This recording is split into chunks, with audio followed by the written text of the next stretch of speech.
There is something on your counter, or in your cupboard, or perhaps still warm from the oven, that is older than every religion you have ever heard of.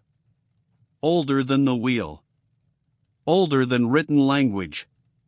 Older than the city, the market, the coin, and the road. It is bread. Not the soft, sliced loaf in a plastic bag.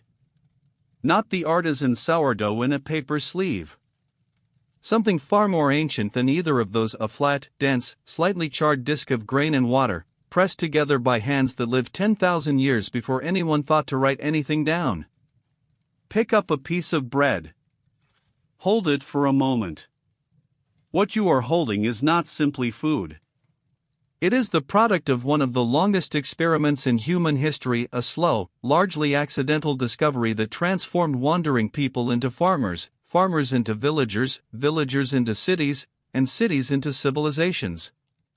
Every loaf of bread carries within it the memory of fire. Of stone grinding against stone in the pale dark before dawn. Of rivers flooding fields with silt that made grain possible. Of women in ancient Egypt kneeling over low grinding stones until their spines curved permanently from the labor. Of medieval bakers who worked through the night so that a city could eat in the morning. Of sailors who carried hard, almost indestructible biscuits across oceans they had never seen mapped. We tend to think of bread as simple, basic, plain. But bread is perhaps the most complex thing humanity ever made, not because of its ingredients, but because of everything that had to happen for those ingredients to exist. The agriculture, the milling, the fire, the fermentation, the ovens, the trade routes, the laws, the entire architecture of organized human life, erected grain by grain over 10,000 years. The history of bread is not really the history of a food. It is the history of how human beings learned to stay in one place. To plan for the future. To feed a city. To go to war. To build something that would outlast them. Get comfortable. Let's begin. Bread is older than agriculture. This is not a paradox, it is one of the most quietly astonishing facts in the entire history of food. Archaeological evidence discovered at a site called Shabaka 1 in northeastern Jordan revealed charred flatbread crumbs dating back approximately 14,000 years. The people who made this bread were hunter-gatherers. They had no farms. They had no permanent settlements. They gathered wild grains, ancestors of einkorn and emmer wheat, ground them between stones, mixed them with water, and cooked them on a flat heated surface. This was not farming. This was foraging, followed by accidental innovation. The discovery overturned a long-held assumption that bread was a byproduct of agriculture, that people farmed grain, and bread followed. The evidence now suggests the opposite may be closer to the truth, that the desire to make bread, or something very much like it, may have been one of the forces that nudged hunter-gatherers towards settling down and planting crops in the first place. Bread did not come after civilization. It may have come before it. The first grain used for bread was not wheat. Before wheat dominated the ancient world's fields, people across the Near East, Africa, and parts of Asia worked with a grain called einkorn, one of the earliest domesticated plants in human history. Einkorn is smaller, tougher, and harder to process than modern wheat. Its hull clings to the grain and must be laboriously removed before milling.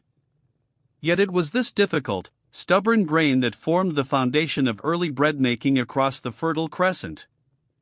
Emmer wheat came soon after, slightly easier to work with, and gradually replaced einkorn across much of the ancient world. Both grains are still grown in small quantities today, mostly in remote mountain regions of Europe and the Middle East, by farmers who have never stopped planting what their ancestors planted. The bread made from einkorn is dense, slightly nutty, and tastes almost nothing like anything found in a modern bakery. It tastes, more than anything else, like something very old. For thousands of years, bread was not baked, it was cooked on hot stones. The oven is a relatively late invention in the story of bread. Long before enclosed ovens existed, bread was shaped into flat rounds or ovals and pressed directly onto heated stones, or dropped onto the embers of a fire. The result was a flatbread, firm on the outside, dense inside, with a slightly smoky, charred underside. This method of cooking is not primitive, it is extraordinarily efficient. A heated stone retains warmth for a long time, cooks evenly, and requires no infrastructure beyond a fire and a reasonably flat rock. Flatbreads made this way appear independently in virtually every culture that ever domesticated grain, in the Fertile Crescent, in pre-Columbian Mesoamerica, in West Africa, in Scandinavia, in South Asia. The flatbread is humanity's universal food, not because people copied each other, but because the same simple materials, grain, water, heat, stone, produce the same simple result everywhere on Earth. Leavened bread, bread that rises, was almost certainly discovered by accident. The precise moment is unknowable, but the mechanism is understood. Wild yeast spores are present in the air everywhere. When a mixture of ground grain and water is left out for long enough, those spores begin to colonize it, consuming the sugars in the grain and releasing carbon dioxide. That gas becomes trapped in the sticky web of gluten in the dough, causing it to expand. At some point, probably in ancient Egypt around 5,000 to 6,000 years ago, someone left a batch of grain paste out too long, noticed it had puffed up and smelled slightly sour, and decided to cook it anyway. The result was lighter, softer, and more pleasant to eat than any flatbread they had known. That forgotten, slightly neglected bowl of grain paste was the beginning of one of the most significant culinary discoveries in human history. The person who made it almost certainly had no idea what they had done. Ancient Egypt was the bread civilization. No other ancient culture organized itself so completely around the production and distribution of bread. The Egyptians grew emmer and einkorn wheat along the Nile floodplain, ground it into flour, leavened it with wild yeast, and baked it in clay pots set over open fires. They produced hundreds of varieties. Archaeologists have catalogued over 30 distinct types of bread and cake mentioned in ancient Egyptian texts, varying by grain, shape, sweetness, and purpose. Bread was currency, wages, and offering all at once. Workers who built the pyramids were paid partly in bread, rations of up to 10 loaves a day for laborers, more for skilled craftsmen. Bread was placed in tombs alongside the dead. Miniature bakeries were included in grave goods so that the deceased would not go hungry in the afterlife. Egypt did not merely eat bread. It thought about bread, prayed with bread, paid with bread, and built its entire economic system on the reliable production of it. The grinding of grain was one of the most physically demanding forms of labor in the ancient world, and it fell almost entirely to women. In cultures from Egypt to Rome to ancient Mesopotamia, the daily task of milling grain by hand consumed hours every morning. Women knelt over shallow saddle querns, curved grinding stones, and pushed a smaller stone back and forth across grain, reducing it gradually to flour. Skeletal remains from ancient sites tell the story without words. Women's bones from this period frequently show deformities in the knees, toes, and lower back consistent with hours spent kneeling and pushing. Their arm bones are often asymmetric, overdeveloped on the dominant side from the repetitive motion of grinding. This labor began in early childhood and continued until death. The introduction of rotary querns, stones that could be turned in a circular motion rather than pushed back and forth, was one of the most significant improvements in domestic life in ancient history, reducing the time and physical toll of daily milling substantially. Ancient Egyptian bread was full of sand. Analysis of mummified remains and skeletal material from ancient Egypt consistently shows severe dental wear, teeth ground almost to the gum line, in individuals who were otherwise well nourished. The cause was the bread. Grain ground on stone picks up fragments of the grinding surface. Desert wind carries fine grit into open-air grinding areas. The Nile silt used to fertilize grain fields contains mineral particles that cling to harvested grain. All of this ended up in the flour, and in the bread, and between the teeth of everyone who ate it. Dental abscesses, tooth loss, and jawbone infections were common in ancient Egypt at every level of society, from farmers to pharaohs. The bread that sustained one of history's greatest civilizations was slowly destroying the teeth of everyone who ate it, one meal at a time. The word companion comes from bread. In Latin, the word com means together and panis means bread. A companion, in its original meaning, was someone with whom you shared bread. This etymology traces back to the fundamental social role that bread played in the ancient and medieval world. To share bread was to declare trust, kinship, and mutual obligation. Armies traveled with shared bread rations. Monasteries organized communal life around the common table. The breaking of bread, literally tearing a shared loaf rather than cutting it, was a gesture of equality and fellowship. The word lord in Old English derives from hlaford, meaning bread guardian, the one who keeps and distributes the bread. Lady comes from hleftage, meaning bread kneader. The entire hierarchy of medieval household life, encoded in words still used today, was built around who controlled, made, and distributed the bread.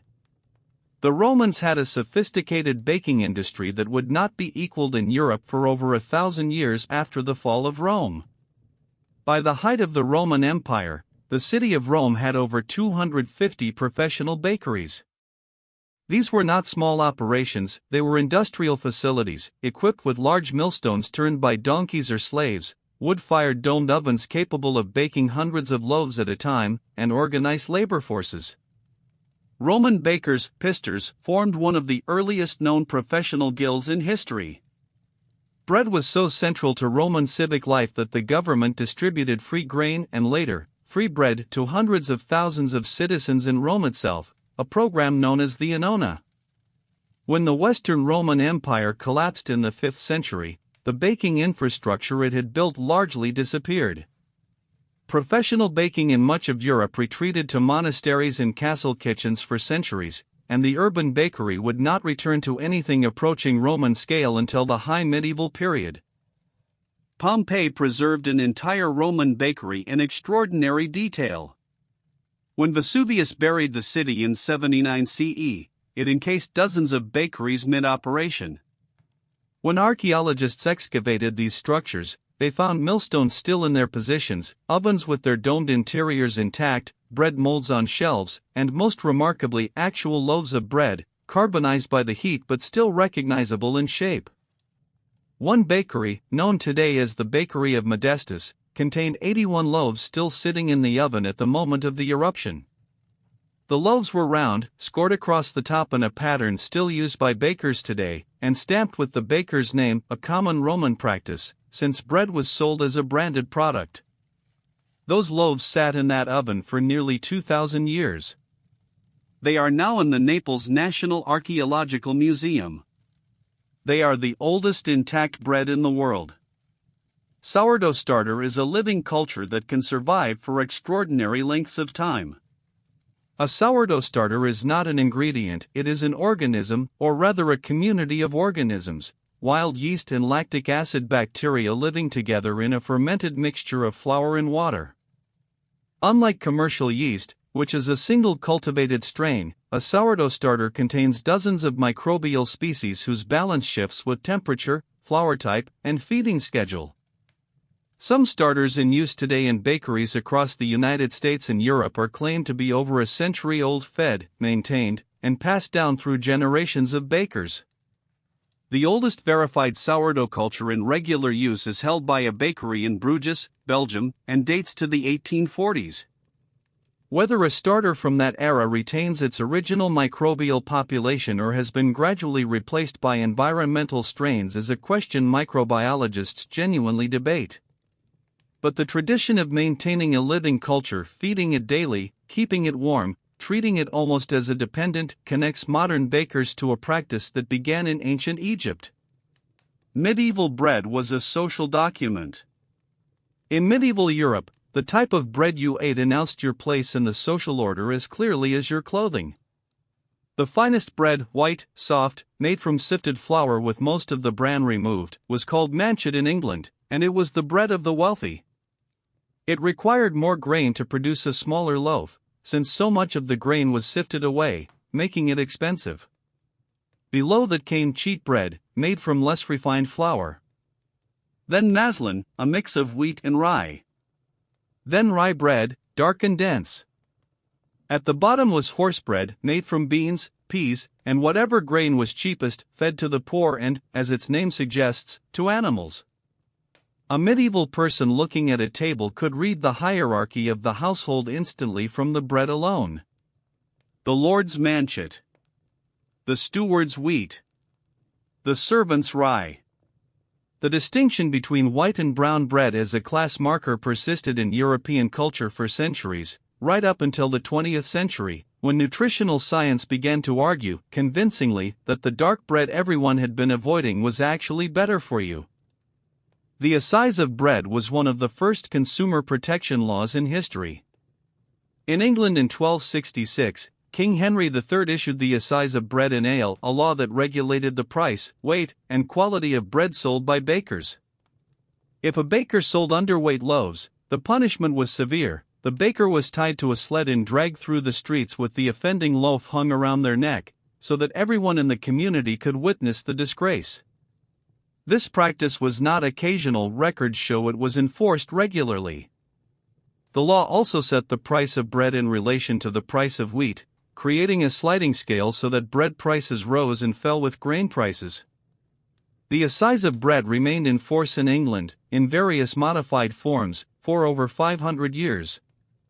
It is one of the earliest examples of a government attempting to regulate a basic food supply to protect ordinary consumers, and it tells us how essential, and how politically volatile, the price of bread already was in medieval Europe.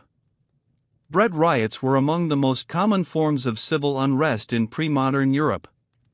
When harvests failed and grain prices rose, bread became unaffordable for the poor, and the poor responded with organized violence that could topple governments. Bread riots occurred across France, England, Germany, and Italy throughout the 17th and 18th centuries. The rioters rarely attacked randomly. They targeted grain warehouses, flour mills, and the carts of merchants moving grain out of a region where people were starving. In France, the persistent failure of the royal government to manage bread prices and grain supply through the late 18th century was a central grievance driving the revolution. The March on Versailles in October 1789, when thousands of Parisian women walked 12 miles in the rain to confront the king, began as a bread riot. The women who marched were not making an abstract political argument. They wanted bread. The price of a loaf had become the price of a monarchy. Hardtack is one of the most significant military foods in history, and it barely qualifies as food. Hardtack is a simple biscuit made from flour, water, and salt, nothing else. It is baked twice, or sometimes 3 times, to drive out virtually all moisture. The result is a dense, tooth-breaking cracker that can last for years without spoiling, as long as it stays dry. It was standard military and naval ration food from antiquity through the American Civil War. Roman legionnaires carried biscuits on campaign. Crusaders brought them to the Holy Land. The British Royal Navy distributed hardtack as a primary food source on voyages that lasted months. American soldiers on both sides of the Civil War ate hardtack. They called it sheet iron crackers or tooth dullers. To eat it safely, soldiers would soak it in water, coffee, or soup to soften it enough to chew. It was frequently infested with weevils. Soldiers often chose to eat it in the dark, so as not to see what was moving. For centuries, hardtack kept armies and navies in the field when nothing else could. The windmill transformed bread production in medieval Europe. Before windmills, grain was ground by hand at home, or at watermills located along rivers and streams. Watermills were efficient but geographically limited. They needed flowing water, which not every region had an adequate supply.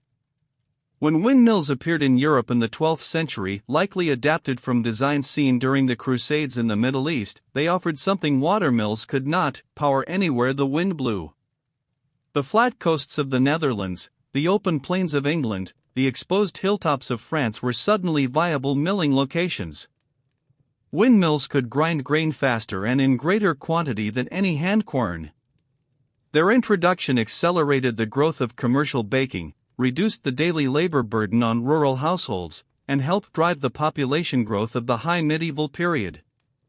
The Netherlands, with its system of wind-powered mills, became one of the great grain processing centers of Northern Europe, a distinction it held for centuries. The Great Fire of London in 1666 began in a bakery. In the early hours of September 2, 1666, a fire started in the shop of Thomas Fariner, a baker on Pudding Lane in the city of London. Fariner later insisted he had properly damped his ovens before retiring for the night. He was almost certainly wrong. The fire spread with extraordinary speed through the medieval city's densely packed, largely wooden buildings. Over 4 days, it consumed approximately 13,200 houses, 87 churches, and most of the City of London's civic buildings. The fire killed relatively few people, perhaps 6, by contemporary accounts, but left roughly 100,000 Londoners homeless. In the aftermath, new building regulations required London's structures to be built of brick and stone rather than timber. The city that rose from the ashes, including Christopher Wren's rebuilt St. Paul's Cathedral, was architecturally transformed because a baker's oven was left too warm on a dry September night. Bread was used as a plate for much of the medieval period. The trencher was not a wooden board, as many people imagine, but a thick slice of stale bread, usually 4 days old, cut horizontally and used as a flat surface on which food was served. Juices from meat and stew soaked into the bread during the meal.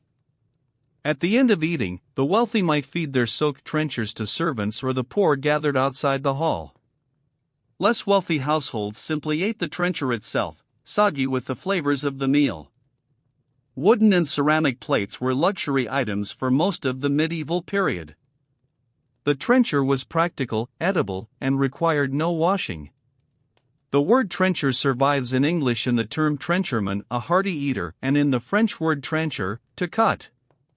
The idea that your plate was also your bread, that the boundary between container and food was porous and temporary, gives medieval dining a texture that is difficult to fully imagine from this distance.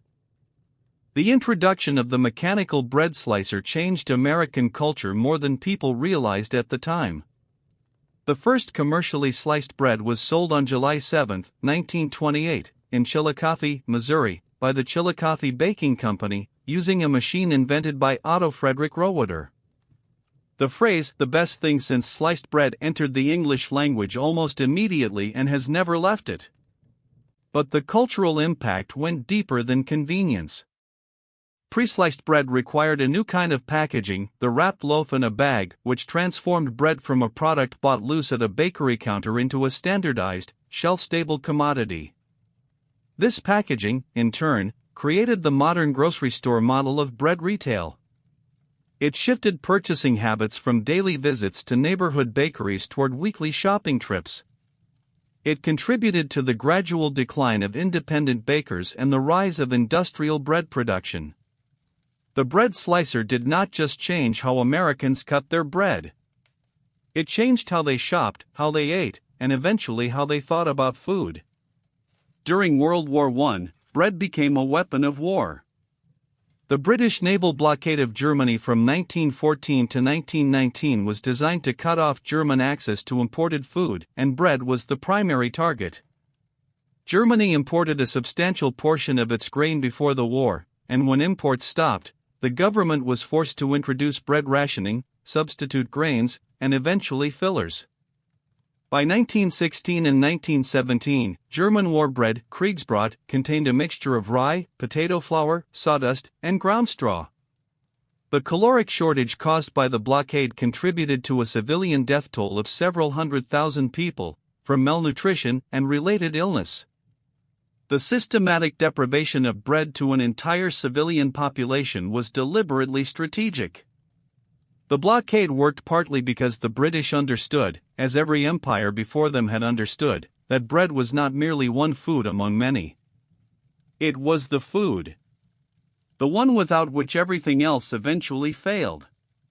Ancient Greek bakers were among the first to use enclosed ovens for bread.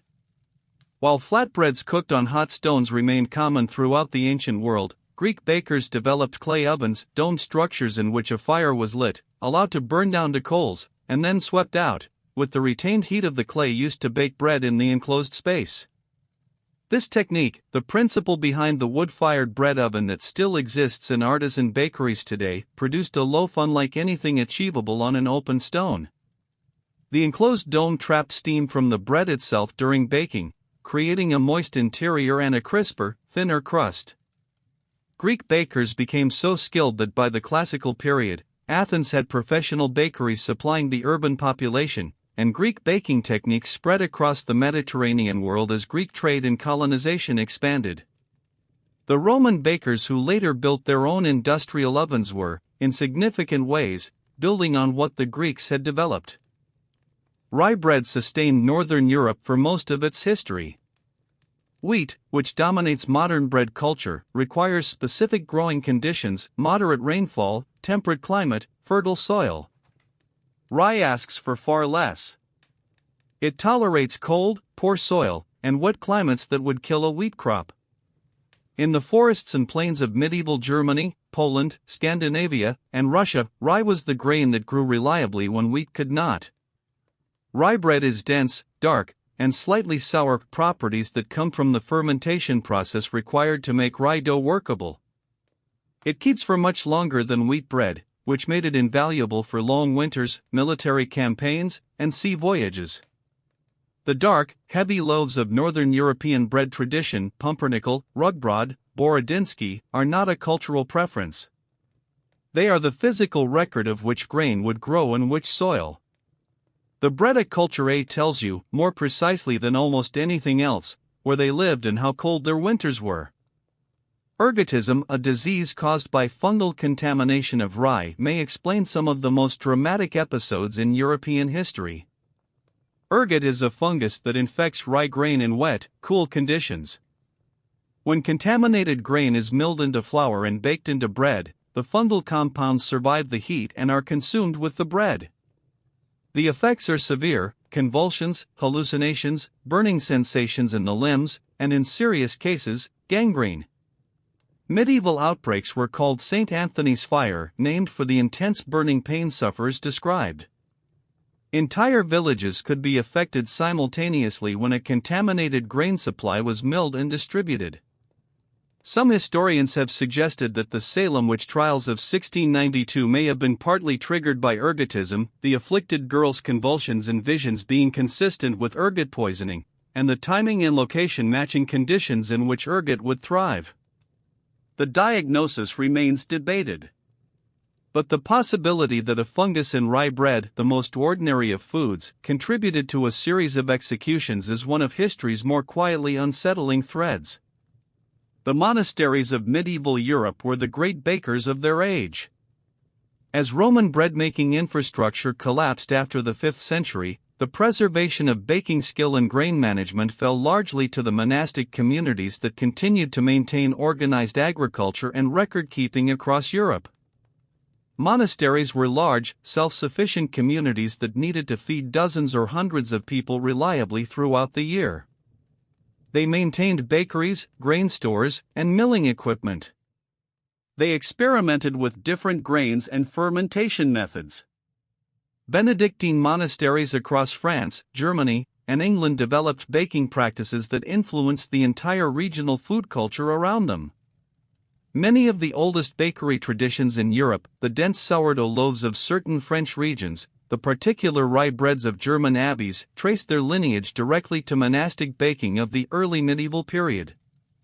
When secular professional baking revived in European cities in the 11th and 12th centuries, it built on a foundation that monks had maintained for 600 years.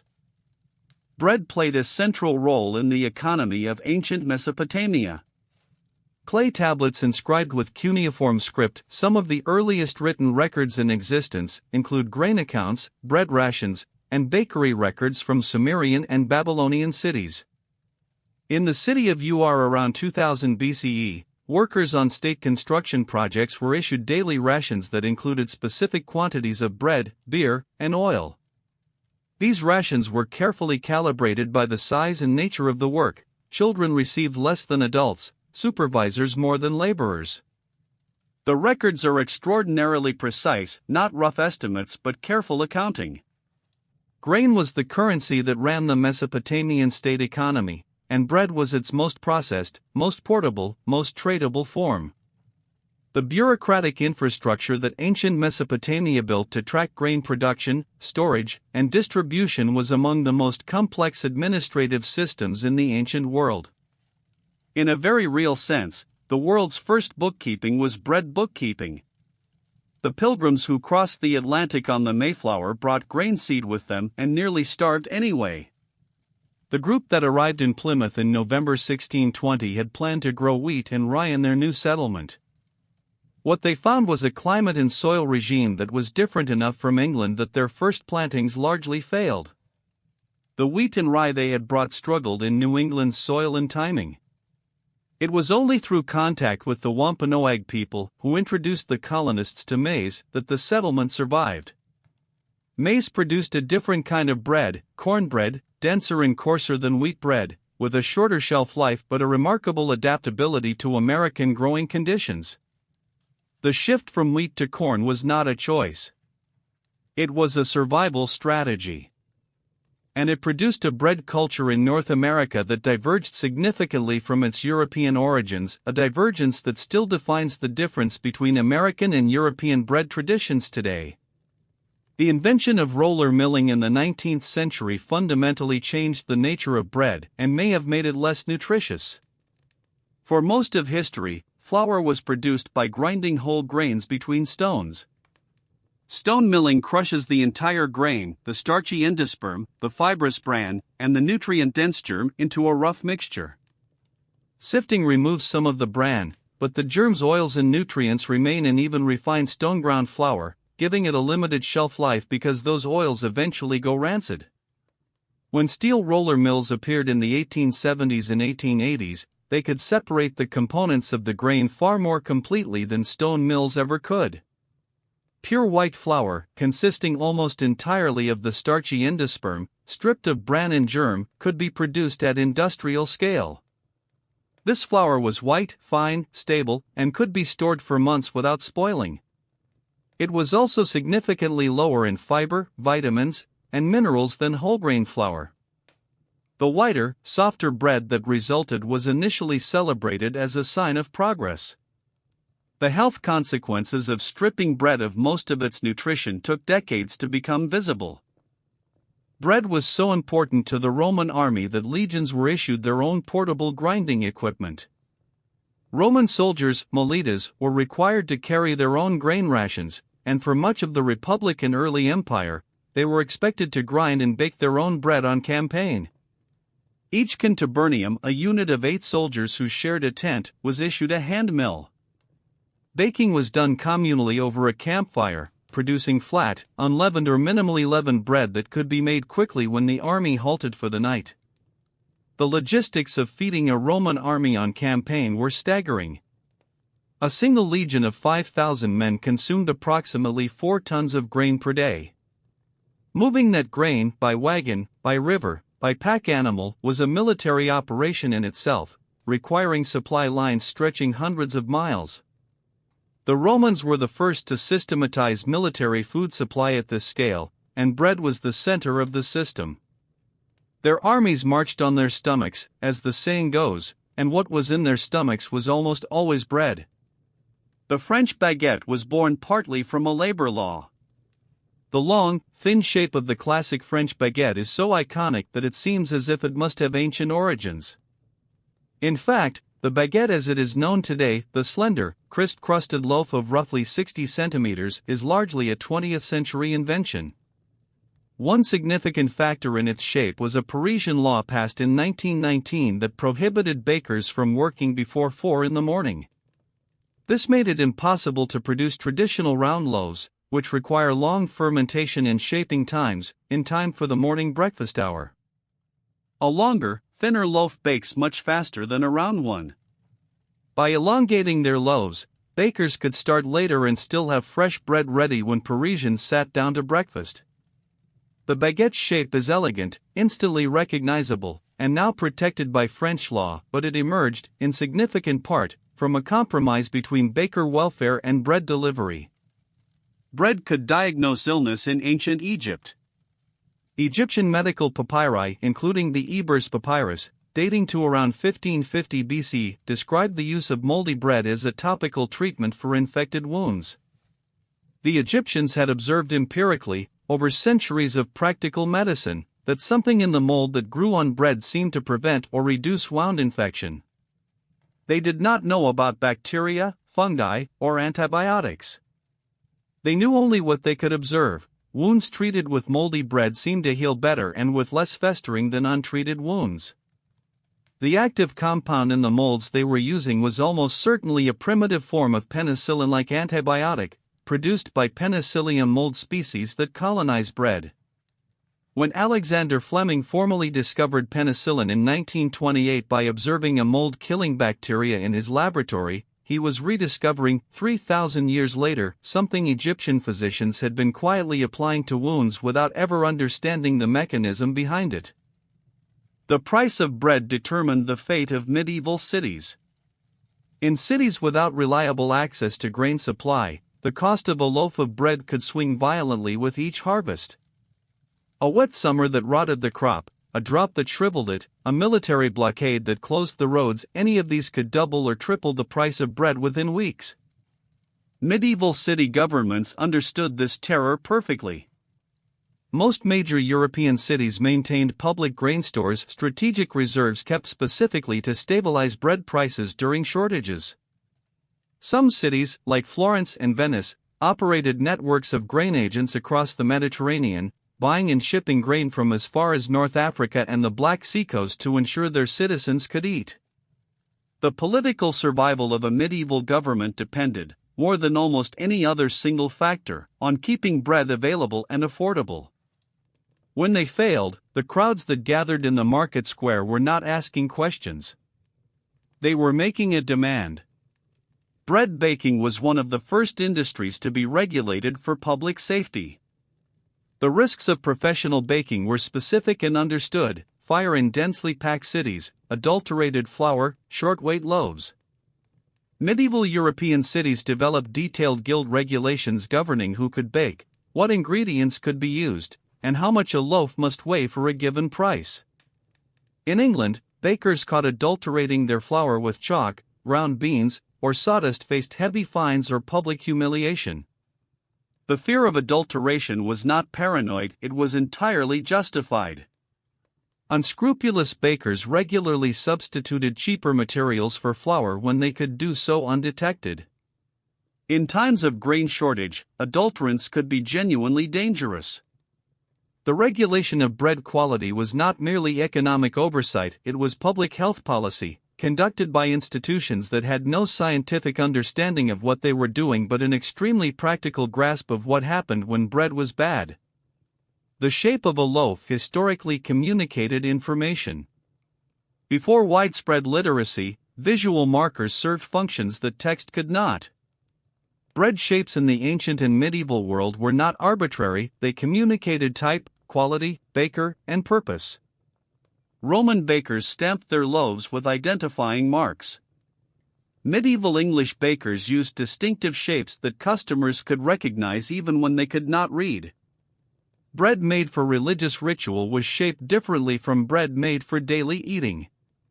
In ancient Greece, different regional bakeries developed characteristic shapes that became associated with particular qualities. The round loaf, the elongated loaf, the braided loaf, the scored loaf each carried meaning in its culture of origin. Some of these shapes have persisted for millennia with only minor variation. The halat, braided and glazed, the baguette, scored across the top, the round boule, these are not aesthetic choices inherited casually. They are living traditions that stretch back further than most people who bake them ever consider. Sailors on long voyages were among the most bread-deprived people in history. The ocean voyage presented a problem that land-based bread culture never faced: there was no fire. Open flames aboard wooden ships were catastrophically dangerous. A single errant spark could consume a vessel and everyone on it in minutes. Bread baking, which requires fire, was thus extremely limited on long ocean passages. The cook's galley, where it existed, was surrounded by precautions: sand floors, fire-resistant materials, strict rules about when cooking fires could be lit. For ordinary sailors on the long Atlantic and Pacific crossings of the Age of Exploration, fresh bread was a distant memory by the second week at sea. What they had was hardtack, the twice-baked biscuit that was to bread what a photograph is to a person. A recognizable echo of the real thing. Ship's biscuit was issued by weight, tracked obsessively in the ship's logs, and rationed as carefully as water when supplies ran low. Sailors measured their remaining voyage in biscuit. Bread was integral to the earliest forms of banking. In ancient Mesopotamia and Egypt, grain and by extension bread functioned as a stored value that could be deposited and withdrawn from temple and palace granaries. These institutions acted as primitive banks. Farmers deposited grain at harvest time, received receipts or tokens acknowledging the deposit, and could withdraw grain later or transfer their claim to another party. These grain receipts were among the earliest forms of transferable financial instruments. The Mesopotamian institution of the Bit Nuadami, roughly translated as House of the Baker, was a commercial establishment that appears in early texts as both a food producer and a node in the grain credit network. The concept of interest, the charging of extra grain for the use of a grain loan, appears in the earliest Sumerian texts. The foundational concepts of banking, deposit, receipt, credit, interest emerged first not around gold or silver, but around grain and bread. Bread was a tool of religious power. Across ancient Mediterranean religions, bread occupied a sacred role that went beyond mere nourishment. In Egypt, offerings of bread were left in temples daily for the gods. The priests then consumed these offerings themselves, completing a cycle of divine feeding. In ancient Greece, bread was offered to the gods before meals as a gesture of gratitude and propitiation. In the Hebrew tradition, the lechem hapanim, the showbread, 12 loaves placed weekly before the ark, was a central ritual of temple worship. In Christianity, the transformation of bread into the body of Christ in the Eucharist placed bread at the absolute center of the most important ritual in the religion. The bread that fed ordinary people daily also, in every major religion of the ancient and medieval world, fed the gods. That dual role, mundane food and sacred substance, is without parallel in any other food in human history. Some bread in history was deliberately inedible. The Aztec civilization of Mesoamerica made a ceremonial bread tzoali, from amaranth seeds mixed with honey and sometimes blood. This bread was not made to eat daily. It was molded into the shapes of gods and idols, displayed in religious ceremonies, and then ritually broken apart and consumed by participants as an act of communion with the deity represented. When the Spanish arrived and observed this practice, they were disturbed by its resemblance to the Christian Eucharist, so disturbed that they banned the cultivation of amaranth and the making of tzoali entirely, destroying a food tradition thousands of years old. Amaranth grain, which had sustained Mesoamerican populations as a staple crop, nearly disappeared from cultivation as a result. Its revival, beginning in the 20th century, has been one of the quiet agricultural success stories of modern times. The bread oven changed domestic architecture. In medieval Europe and the ancient Near East, the bread oven, whether communal or domestic, was a significant structure requiring careful placement in a building. A bread oven was large, heavy, and permanently installed. It radiated enormous heat during baking, which was desirable in winter but dangerous in summer and a constant fire risk. In medieval villages, communal ovens, bainalites in France, were often sited outside the main cluster of buildings for fire safety.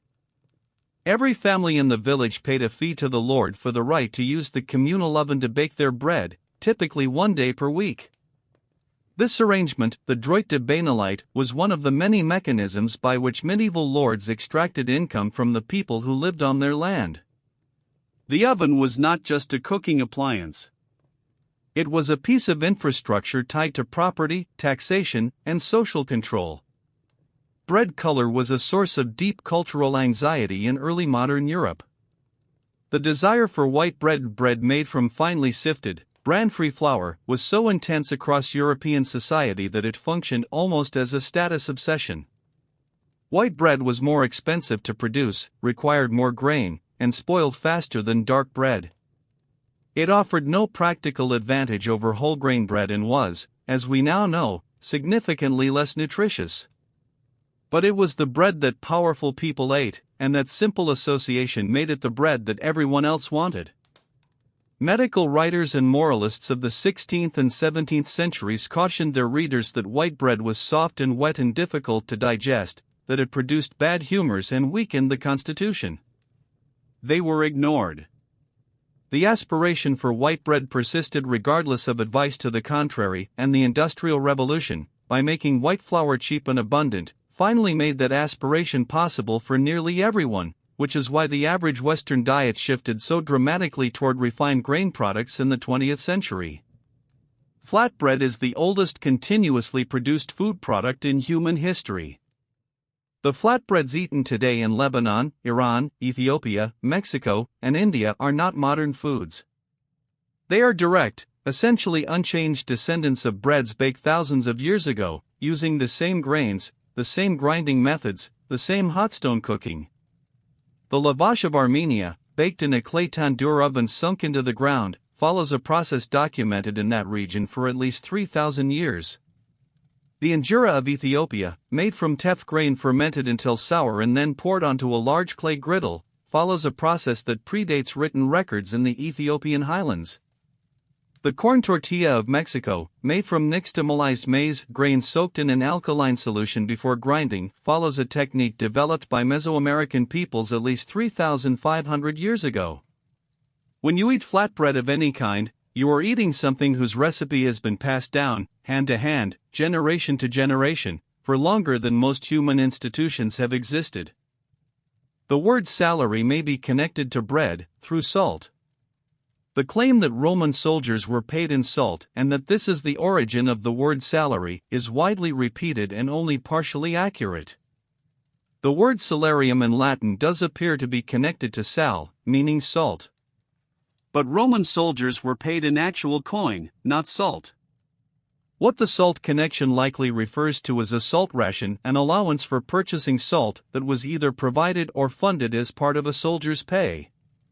Salt, like bread, was a fundamental necessity that the Roman state ensured its soldiers had access to. The two are linked in the deeper history of how the Roman army sustained itself on campaign. Bread and salt were the twin pillars of the soldier's basic diet, and both were supplied through the same vast logistical network that kept the legions in the field.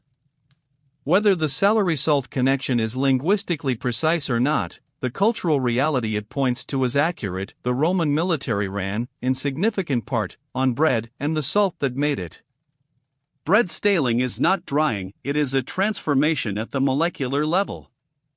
The common understanding of stale bread is that it has dried out, that moisture has left the loaf.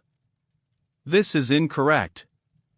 Bread stales primarily through a process called retrogradation. The starch molecules in the bread, which were separated and made flexible by the heat of baking, begin to reform their crystalline bonds as the loaf cools. These reformed crystals make the bread feel hard and dry, even when the bread still contains significant moisture. This is why refrigerating bread makes it stale faster, not slower. The cold temperature accelerates starch retrogradation. And it is why warming stale bread in an oven partially restores it. The heat briefly breaks the reformed starch crystals back apart. Ancient bakers did not understand the molecular mechanics of staling, but they knew empirically that old bread could be revived by heat. The practice of re-wetting and re-baking old bread to restore it appears in texts from ancient Egypt. It was practical knowledge derived from millennia of watching what heat does to grain. The bread of the ancient world was darker, denser, and more variable in quality than anything sold today. Modern bread, even artisan bread, is made from highly refined flour, milled from grain that has been cleaned, graded, and quality controlled at every step of the process. Ancient bread began with grain that had been harvested by hand, threshed on a stone floor, imperfectly winnowed, and ground on stones that introduced their own mineral content into the mix.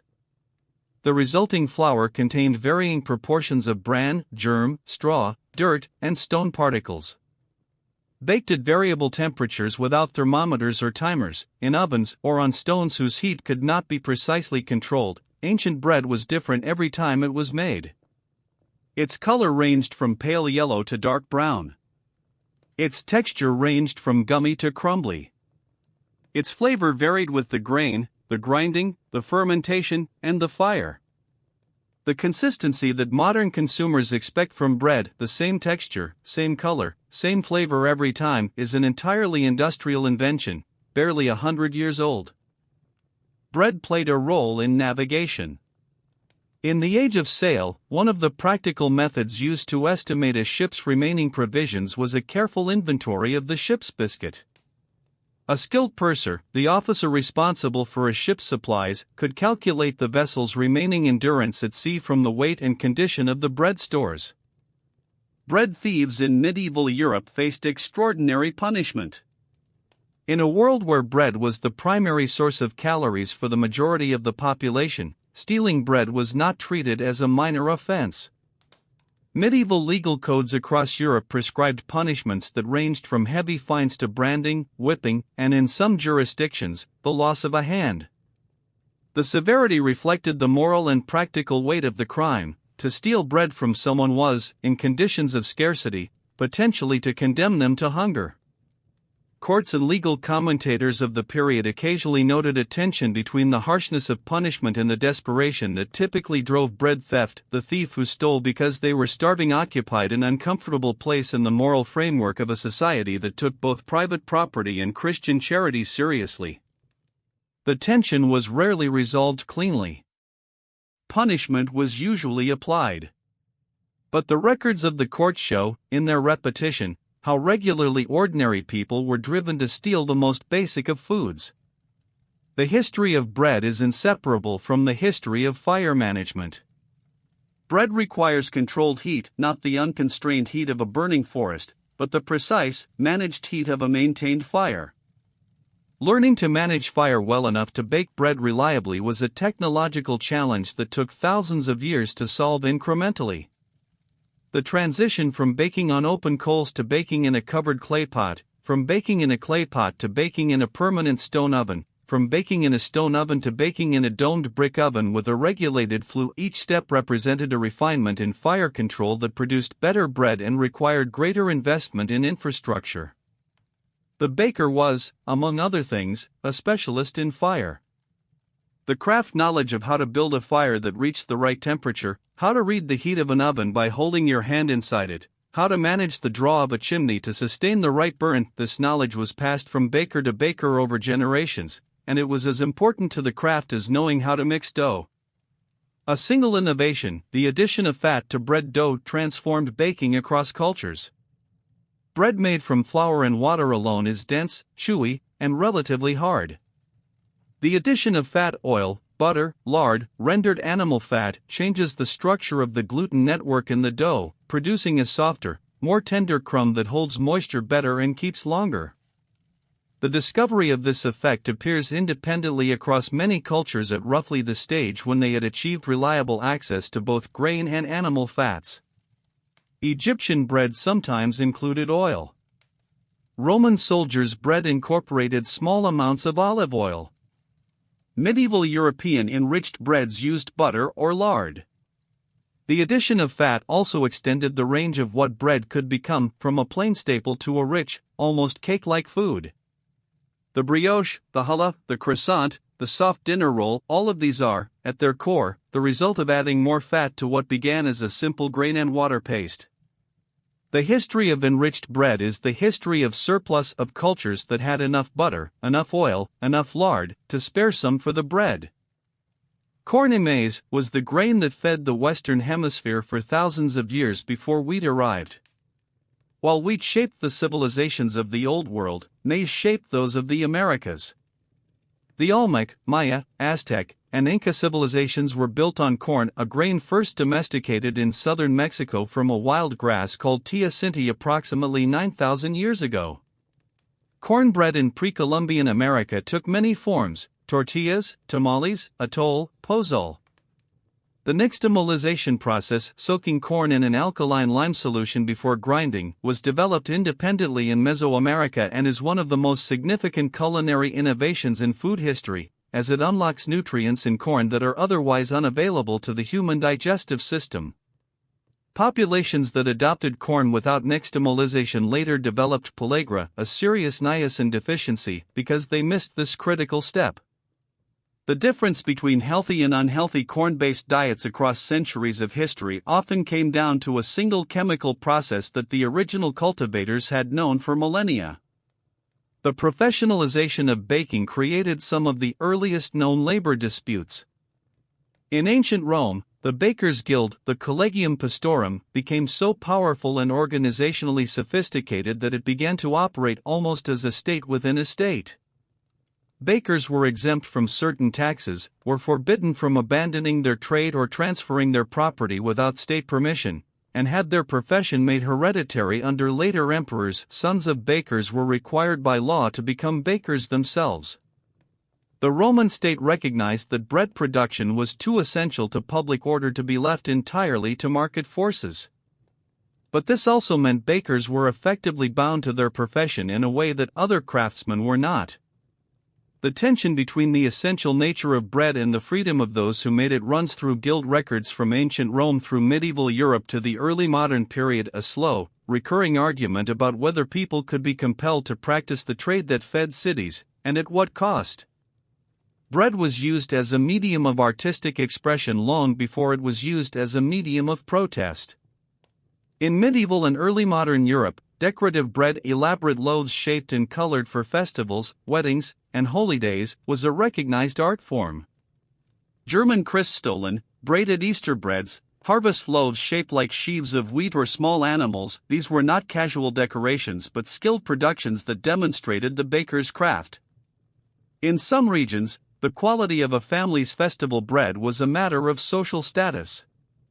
Bakeries competed for commissions to produce decorative loaves for civic celebrations. The tradition of ornamental bread persists today in Day of the Dead bread in Mexico, in the decorated Easter breads of Eastern Europe, and in the elaborate display loaves that compete at county fairs across the American Midwest. These decorative traditions trace an unbroken line back through the festivals of medieval Europe to the bread offerings of ancient Egypt and Greece. The idea that grain, shaped and baked with care, could be offered to something larger than daily hunger. The British Navy's bread supply system was one of the most complex logistical operations in 18th century Europe. Feeding a fleet of warships required an industrial supply chain that stretched from grain fields in England to biscuit bakeries in major ports to ships holds provisioned for months at sea. The Royal Victualling Board, the Navy's supply department, operated large-scale bakeries, primarily in Portsmouth, Deptford, and Plymouth, that produced hardtack biscuit by the ton. By the late 18th century, these bakeries were among the most mechanized food production facilities in the world. Steam-powered mixing machines and conveyor systems were in use at the Portsmouth Victualling Yard by the early 1800s, decades before such machinery appeared in civilian bread production. The Navy's appetite for biscuit drove early industrialization in food manufacturing, because the scale of the demand was so vast that hand production simply could not meet it. Military necessity, once again, drove technological innovation, and the technology it drove, in this case, was the industrial baking of bread. Bread riots shaped the geography of early American cities. In colonial America and the early Republic, the fear of bread shortages and market manipulation drove urban communities to establish specific infrastructure. Public markets with regulated prices, public granaries to buffer against harvest failures, and building codes that prevented grain speculators from monopolizing supplies were common in cities like Boston, Philadelphia, and New York in the 17th and 18th centuries. When these systems failed, when merchants cornered the market on flour, or when poor harvests drove prices beyond the reach of working families, the response could be immediate and physical. The Boston bread riot of 1710, the Philadelphia flour riots of 1779, and similar events across the colonial period were not isolated incidents. They were part of a long tradition of urban communities defending their right to affordable grain.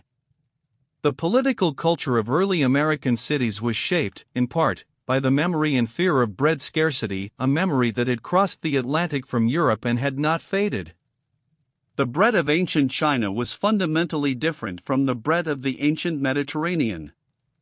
While wheat cultivation spread across the Fertile Crescent and Mediterranean world and produced leavened and unleavened loaves baked in ovens, Chinese wheat culture developed along a different path. Chinese wheat cookery evolved toward steaming rather than baking, producing mantou, a soft, pillowy steamed bun rather than the crusty baked loaf. The difference is not incidental. It reflects different fuel availability, different cooking infrastructure, different culinary traditions around moisture and texture. Steamed bread requires a vessel and a heat source that can sustain a steady steam, but not a high-heat oven. It produces a product that is soft, moist, and keeps differently from baked bread. The divergence between steamed and baked grain foods represents one of the great fork points in culinary history, two cultures that had access to the same grain, wheat, and developed it into fundamentally different forms of bread, shaped by the tools and fuels and traditions available to each. Some ancient cultures never developed bread. The indigenous peoples of sub-Saharan Africa, the Americas, Southeast Asia, and Australia, who subsisted primarily on root crops, plantains, sago, or other starch sources, had no tradition of grain bread. This was not a deficiency, it was an adaptation. In tropical and equatorial environments, starchy root crops often provide more reliable, higher-calorie yields than grain crops, which require specific climate conditions and intensive agricultural management. The bread-centric view of human food history reflects a Mediterranean and European bias in who wrote the historical record. The populations of much of the world fed themselves for thousands of years on foods that required no milling, no fermentation, and no oven, and did so with extraordinary sophistication. The story of bread is a story about some human cultures, not all of them. It is a story about what happens when grain agriculture takes hold in a particular climate and drives a particular set of technological and social developments. Other climates, other crops, other developments. Bread was central to the earliest written literature. The Epic of Gilgamesh, among the oldest surviving works of literature, composed in ancient Mesopotamia around 2100 BCE, contains a scene in which the wild man Enkidu is civilized, in part, by being introduced to bread and beer. In the epic's framing, the ability to eat bread and drink beer marks the boundary between the animal world and the human one. Bread appears in the epic not as a detail of setting but as a symbol of civilization itself, the thing that separates people who live in cities from creatures that live in forests. This symbolic weight attached to bread, the idea that to eat bread is to be human, to be part of civilization, to be removed from the savage and the unformed, runs through the oldest writing in multiple traditions. It appears in the Hebrew Bible's account of the expulsion from Eden, where toiling for bread by the sweat of one's brow is the first consequence of the fall from innocence. Bread is ancient in human culture not just as food, but as a way of thinking about what it means to be human. The mechanical mixer transformed commercial baking in the late 19th century. Before mechanical mixing, bread dough was mixed and kneaded entirely by hand, a process that required significant physical strength and took anywhere from 10 to 30 minutes per batch for a skilled baker. Large commercial bakeries employed kneaders whose entire professional purpose was to work dough by hand, hour after hour. The physical toll was considerable. Bakers who kneaded bread daily developed characteristic muscle development in their arms and shoulders, and occupational injuries to hands, wrists, and backs were common. When mechanical mixers capable of handling large batches of dough were introduced in the second half of the 19th century, first in industrial settings and then gradually in smaller bakeries, they did not merely speed up production. They removed one of the last significant manual operations from commercial baking and accelerated the shift from craft bakery to factory production. The mechanical mixer, like the roller mill before it, made bread more consistent, more abundant, and more divorced from the hands of the people who had always made it. Ancient people could taste the difference between fresh and fermented grain in bread and had strong preferences. Leavened bread, with its complex flavor compounds produced by fermentation, was not universally preferred in the ancient world. In ancient Egypt and the Near East, fermented leavened bread was the standard for daily consumption. But in Rome, certain traditional breads, particularly those used in religious ritual, were required to be made without leaven, as unleavened bread was associated with purity, antiquity, and the gods. The distinction between leavened and unleavened bread carried religious weight precisely because the two products tasted and felt completely different. Unleavened bread is flat, dense, and relatively bland. It tastes almost purely of grain. Leavened bread has acidity, complexity, and a depth of flavor created by fermentation. The ritual insistence on unleavened bread in Roman religious practice, Hebrew Passover, and certain Christian traditions is not arbitrary. It is a deliberate choice of a simpler, older form bread as it was before yeast, before fermentation, before all the accumulated knowledge that made bread something more than grain and water. The development of industrial bread production in the early 20th century met fierce resistance from both bakers and consumers. When the Chorleywood bread process was developed in England in 1961, a method that used high-speed mechanical mixing, chemical additives, and carefully controlled fermentation to produce bread in hours rather than the overnight fermentation traditional bakers used, it was immediately adopted by large industrial producers. It could make bread faster, cheaper, and with a longer shelf life than any traditional method. It is now used to produce the majority of bread sold in Britain. But the bread it produces is different in texture, flavor, and structural composition from bread made by traditional methods. The soft, uniform crumb and the slightly sweet, yeasty flavor of mass-market bread is not a natural property of wheat and yeast, it is the product of a specific industrial process, with specific additives and specific shortcuts. The artisan bread revival that began in the 1980s and continues today is, in part, a reaction to the realization that what most people were eating was not really bread as it had been known for millennia, but a new, industrial product that looked like bread and served the same caloric function. Some ancient Egyptian bread was sweet. Archaeological and textual evidence from ancient Egypt reveals that bread was produced in sweetened forms using dates, honey, and carob as sweeteners. These sweetbreads occupied a different position in Egyptian food culture than daily bread. They were festival foods, ritual offerings, and luxury items. The distinction between bread and cake is a modern one. In the ancient world, the boundary was far more porous. A sweetened, enriched loaf of bread was simply bread to which something desirable had been added. The word for both bread and cake in ancient Egyptian is related, reflecting the continuum between the plain and the enriched. The tradition of sweetened, enriched grain-based foods, what we would now call pastry, began not in the medieval kitchens of Europe but in the bakeries of ancient Egypt, where bakers were already mixing date paste, honey, and spices into their dough several thousand years before the first European pastry chef was born. The bread trade drove some of the earliest long-distance shipping routes in the ancient Mediterranean. The need for grain to feed growing cities in the ancient world created commercial shipping networks of extraordinary reach. Rome, by the height of the empire, could not feed itself from the Italian peninsula alone. The city's million inhabitants required grain imported from Egypt, North Africa, Sicily, and the Black Sea coast. The ships that carried this grain, wide-hulled, slow, capable of carrying hundreds of tons, were the workhorses of ancient maritime commerce. The routes they followed, the ports they used, and the commercial relationships they created shaped the economic and political geography of the ancient Mediterranean. When Rome controlled Egypt, the most productive grain-growing region in the ancient world, it controlled the bread supply of a civilization.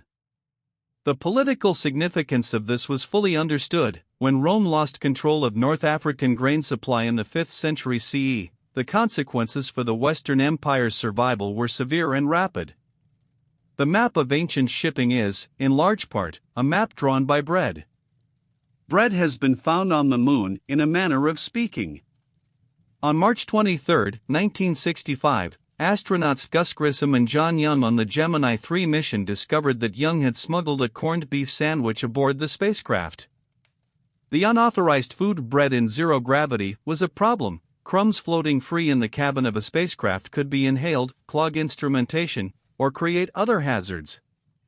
The incident was raised in a congressional hearing as an example of astronaut misconduct, and NASA subsequently developed strict rules about food aboard spacecraft.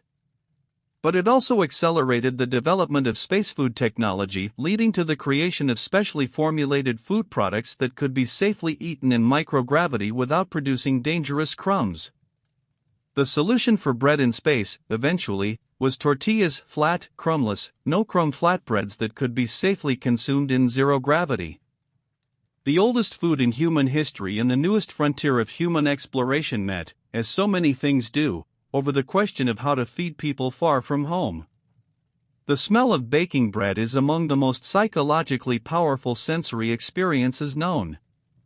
Research into olfactory memory, the way that smell connects to memory and emotion more directly than any other sense, consistently places the smell of baking bread among the most universally positive olfactory experiences across cultures. This is not merely cultural conditioning. The Maillard reaction, the chemical process that produces the complex brown flavors and aromas of baked bread, creates dozens of volatile compounds that trigger associative memories of warmth, safety, and nourishment. Real estate agents have used the smell of baking bread to make houses feel more like homes. Studies of hospital environments have found that the smell of bread can measurably reduce patient anxiety. The power of this smell is rooted in something ancient. The smell of grain cooking over fire is, literally, one of the first smells of civilization. It is the smell of the moment when humans first began to transform raw grain into something that would sustain a community. Its psychological resonance is 10,000 years old. The word bread itself has ancient and uncertain origins. In Old English, the word was bread, and before that, in Proto-Germanic, it was likely related to a root meaning to break breaden, referring to the broken or crumbled texture of the food. Some linguists connect the Proto-Germanic root to a word meaning fermented or brewed, pointing to the shared fermentation chemistry of bread and beer. In ancient languages, bread often had multiple names depending on its type: unleavened or leavened, made from wheat or barley or rye, baked in an oven or on a stone. The diversity of words for bread across the languages of the ancient world reflects how central and varied bread culture was in each society. Latin panis, Greek artos, Hebrew lechem, Arabic khubz, Sanskrit pinda each carries its own etymology, its own image of what bread was and how it was made in its culture. The oldest words in any language are words for the things that mattered most. Bread appears in some form in virtually every ancient vocabulary we have been able to reconstruct. Bread was affected by, and sometimes caused, war. Military campaigns of the ancient and medieval world were shaped by the availability of grain in the territories through which armies moved. The classic strategy of denying bread to an enemy, destroying crops, burning granaries, salting fields, was practiced from the Assyrian army to Napoleon. The opposite strategy, securing grain supply before beginning a campaign, was equally standard. Alexander the Great's campaign logistics included detailed planning for grain supply at each stage of the march. Roman generals studied the grain-growing capacity of regions they planned to conquer. The Napoleonic logistical revolution of the early 19th century was, in significant part, a reorganization of how bread was produced and supplied for armies in the field.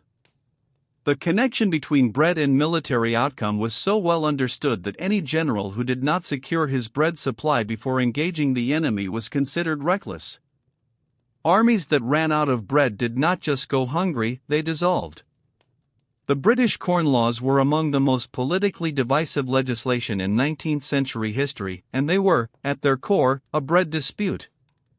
The Corn Laws, first passed in 1815, imposed tariffs on imported grain to protect British landowners from foreign competition.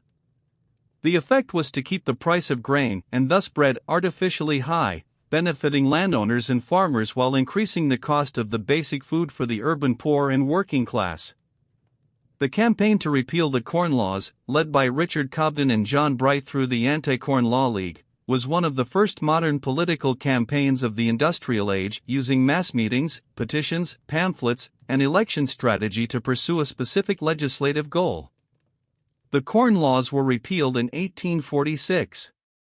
The debate they generated about who had the right to set the price of bread, who benefited from its cost, and what obligations a government had to ensure that working people could afford their basic food, laid intellectual groundwork that shaped British politics for the rest of the 19th century. The bread question was always, in the end, a power question. Ancient Greek athletes ate specific bread as part of their training diet. The ancient Greeks, who developed the first systematic thinking about diet and physical performance, identified certain types of bread as more or less suitable for athletic conditioning. Dense, whole-grain bread was considered strengthening. Refined white bread was considered weakening. Athletes preparing for the Olympic Games or other major competitions were advised on the quantity and type of bread appropriate for training. This advice was part of a broader ancient Greek engagement with diet as a form of medicine and performance enhancement. The physician Hippocrates, whose works include extensive discussion of grain and bread, distinguished carefully between the effects of different flours on the body.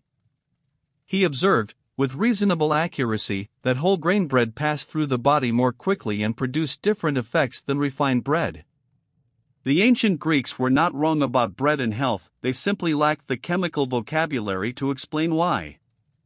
The standard daily bread ration for a medieval English peasant was approximately 2 pounds per day.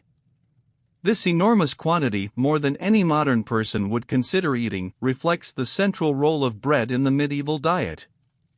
Bread was not a side dish or a vehicle for other foods in the medieval peasant diet. It was the meal. A working person in medieval England derived the majority of their daily calories from bread, supplemented by pottage, a thick porridge of grain and vegetables, and small quantities of dairy, legumes, and occasionally fish or meat. 2 pounds of bread per day provided roughly 2,000 calories, enough to sustain a working adult doing hard agricultural labor. When bread prices rose and this ration could not be met, hunger was not a slow, gradual process, it was rapid and serious. The thin margin between sufficiency and shortage that the medieval poor lived within is almost impossible to fully grasp from a perspective of food abundance. 2 pounds of bread a day. That was the line. The French Revolution's most famous slogan about bread was probably never said exactly as remembered. The phrase attributed to Marie Antoinette, "Let them eat cake," is almost certainly apocryphal. The story first appears in the writings of Jean-Jacques Rousseau, who attributes it to a great princess without naming her, and who writes it in his Confessions when Marie Antoinette was still a child.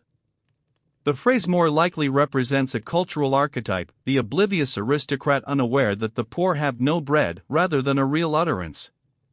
But the fact that the story attached itself so powerfully to Marie Antoinette and has never entirely let go reflects how accurately it captured the perceived disconnect between the court at Versailles and the breadlines of Paris.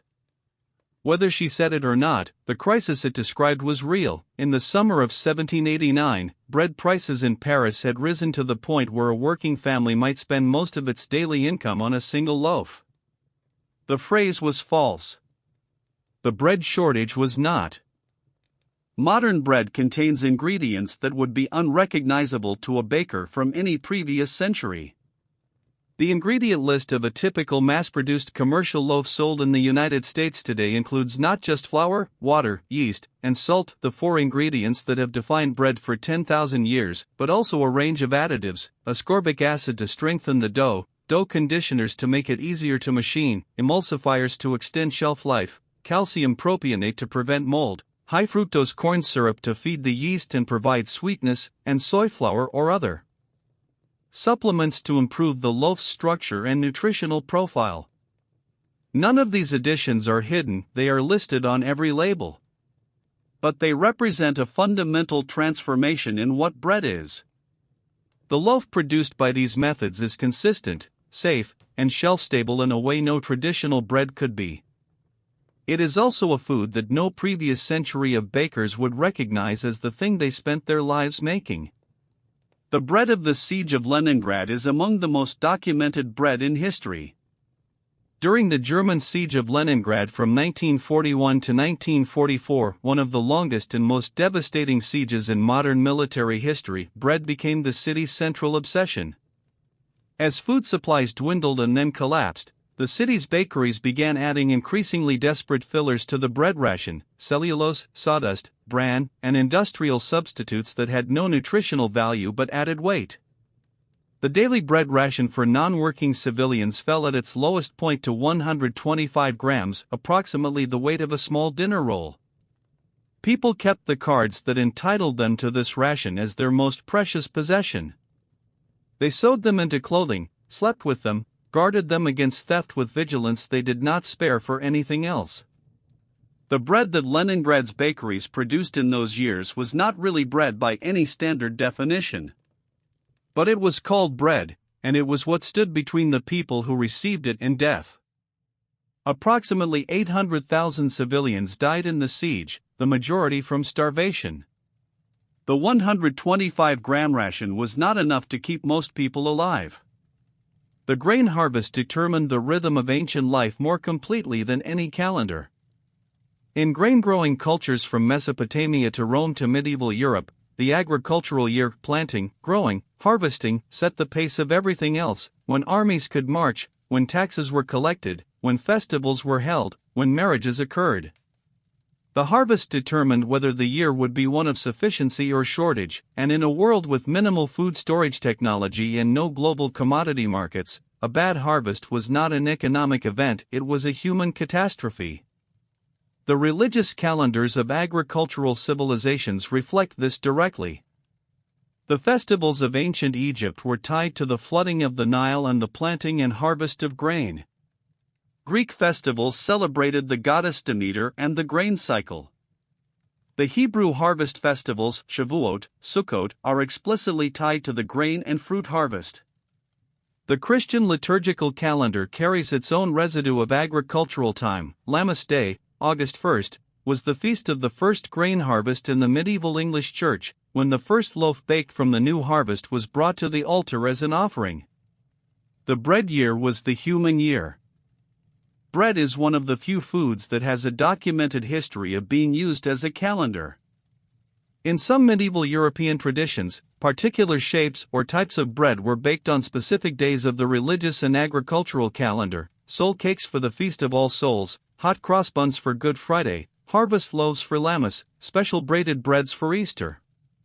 Each of these breads marked time in a way that was tangible, edible, and communal. The calendar made flesh and flour. The tradition of particular breads for particular occasions is found across cultures worldwide: the sweetbread of Dia de los Muertos in Mexico, the tzatziki of Greek Easter, the stollen of German Advent, the jewel cake of Norwegian Christmas. These breads are not nostalgic remnants. They are a living system of marking time through what is baked, eaten, and shared. In a world before printed calendars reached ordinary households, bread was one of the mechanisms by which ordinary people kept track of where they were in the year. The flour used for bread affects who can afford it in ways that have persisted across centuries. The economics of grain milling have always been stratified. The most refined flour, requiring the most grain and the most labor to produce, has always been the most expensive. The least refined flour, darker, denser, made from a higher proportion of the whole grain, has always been the cheapest, because it was trace nothing. This inverse relationship between refinement and cost meant that for most of human history, the poor ate the more nutritious bread and the wealthy ate the less nutritious one. The nutritional irony of white bread, that the bread associated with wealth and status was consistently less nutritious than the bread associated with poverty, went unremarked for millennia, because the framework through which people understood food quality had nothing to do with vitamins or fiber. White bread was better because powerful people ate it. That was the entirety of the argument. It took the development of nutritional science in the late 19th and early 20th centuries to begin reversing a preference that had been building for 5,000 years. The last people to bake bread by purely traditional methods in the Western world are still baking. In isolated mountain communities in Sardinia, in remote villages in the Caucasus, in certain areas of the Levant in North Africa, bread is still being made by the same sequence of operations that produced it 1,000 years ago: grain ground between stones, mixed with water and a piece of saved fermented dough from the previous batch, shaped by hand, and baked in a wood-fired clay oven. These bakers are not practicing a craft revival. They are simply continuing what their parents and grandparents did, in communities where industrialization arrived late or not fully. The breads they produce, dark, dense, irregularly shaped, complex in flavor, are unlike anything available in a commercial bakery. Food researchers who visit these communities frequently describe a quality in the bread that they struggle to articulate, something that goes beyond flavor and texture, that seems to carry in it the character of the particular grain, the particular water, the particular fire of a specific place. Whether that quality is real or imagined, the tradition that produces it is among the most ancient still practiced by living hands. Every loaf of bread ever baked contains the same 4 elements: grain, water, heat, and time. The grain may be wheat or rye or teff or corn or rice. The water may come from a mountain spring or a river or a modern municipal supply. The heat may come from coals under a flat stone, from a wood-fired clay oven, from a gas-powered commercial deck oven. The time may be a few minutes for a flatbread on a hot stone, or 12 hours for a cold fermented sourdough in a modern bakery. But these 4 elements have not changed since the first human being, 14,000 years ago on a Jordanian hillside, ground some wild grain between 2 stones, mixed it with water from a nearby spring, and pressed the paste against a stone that the fire had heated all day. That bread, and every bread since, required no electricity, no refrigeration, no supply chain, and no written recipe. It required only grain, water, heat, and time, and the willingness of a human being to transform them into something more than the sum of their parts. That willingness has never gone away. There is a loaf of bread somewhere right now, in a bakery that has been open since before dawn, in a kitchen where someone is waiting for a timer, in a camp oven over a fire in a country where that is still how it is done, that is part of an unbroken chain stretching back to a hillside in what is now Jordan, 14,000 years ago.